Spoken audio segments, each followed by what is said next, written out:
नमः शिवाय। आप सभी भक्तों पर भगवान शिव की कृपा सदैव बनी रहे। शिव पुराण के अनुसार भगवान शिव और माता पार्वती का पुनः मिलन हुआ था। यह दिन हरियाली तीज का था। आज हम हरियाली तीज की पावन व्रत कथा सुनेंगे।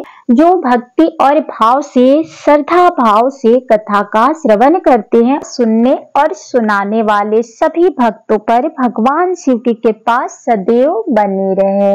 इस व्रत की कथा अवश्य सुने। अगर आप निराहार रहकर व्रत धारण करते हैं तो कई गुना फल आपको प्राप्त होते हैं। भगवान शिव एक दिन पार्वती को उनके पुनर्जन्म का स्मरण कराने के लिए तीज की कथा उन्हें सुनाते हैं। शिव जी कहते हैं, हे पार्वती, तुमने हिमालय पर मुझे वर के रूप में पाने के लिए घोर तप किया था। अन्न जल त्याग करके पत्ते खाए थे। सर्दी हो या गर्मी, बरसात में कष्ट भी सहे थे। तुम्हारे पिता तुम्हारी यह दशा देखकर बहुत दुखी रहते थे। उन्हें तुम्हारी बहुत चिंता होती थी। एक दिन नारद जी तुम्हारे घर पधारे और वह भगवान विष्णु का संदेशा लेकर आए थे। वह तुम्हारे पिता से प्रसन्न होकर मिले। नारद जी ने तुम्हारे पिता के समक्ष भगवान विष्णु आपकी कन्या से विवाह करना चाहते हैं। अब आपकी इसमें क्या राय है? पर्वतराज प्रसन्न होकर तुम्हारा विवाह भगवान विष्णु से करने को तैयार हो गए।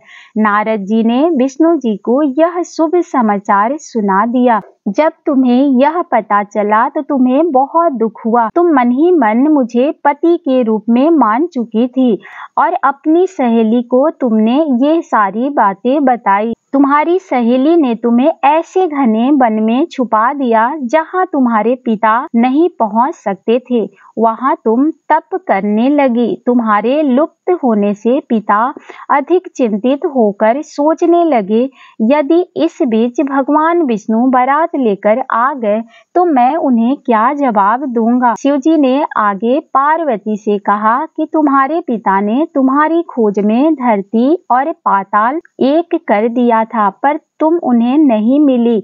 तुम गुफा में रेत से शिवलिंग बनाकर मेरी आराधना में लीन थी। तुम्हारी भक्ति और तप से प्रसन्न होकर मैंने तुम्हारी मनोकामना पूर्ण करने का वचन दिया। तुम्हारे पिता उसी समय खोजते हुए गुफा तक पहुंच गए। तुमने अपने पिता के समक्ष आग्रह किया कि अधिकांश जीवन भगवान शिव को पति रूप में पाने के लिए तप में बिताया है। आज तप सफल रहा। शिव जी ने मेरा वरण कर लिया है। मैं आपके साथ एक ही शर्त पर घर चलूंगी, यदि आप मेरा विवाह शिव जी से करने को राजी हो। पर्वतराज मान गए। बाद में विधि विधान के साथ हमारा विवाह किया गया। हे पार्वती, तुमने जो कठिन और कठोर व्रत किया था उसी के फल स्वरूप हमारा विवाह हो सका। इस व्रत को निष्ठा से करने वाली स्त्री को मन वांछित फल देता हूँ। उसे तुम जैसा अचल सुहाग का वरदान प्राप्त होता है।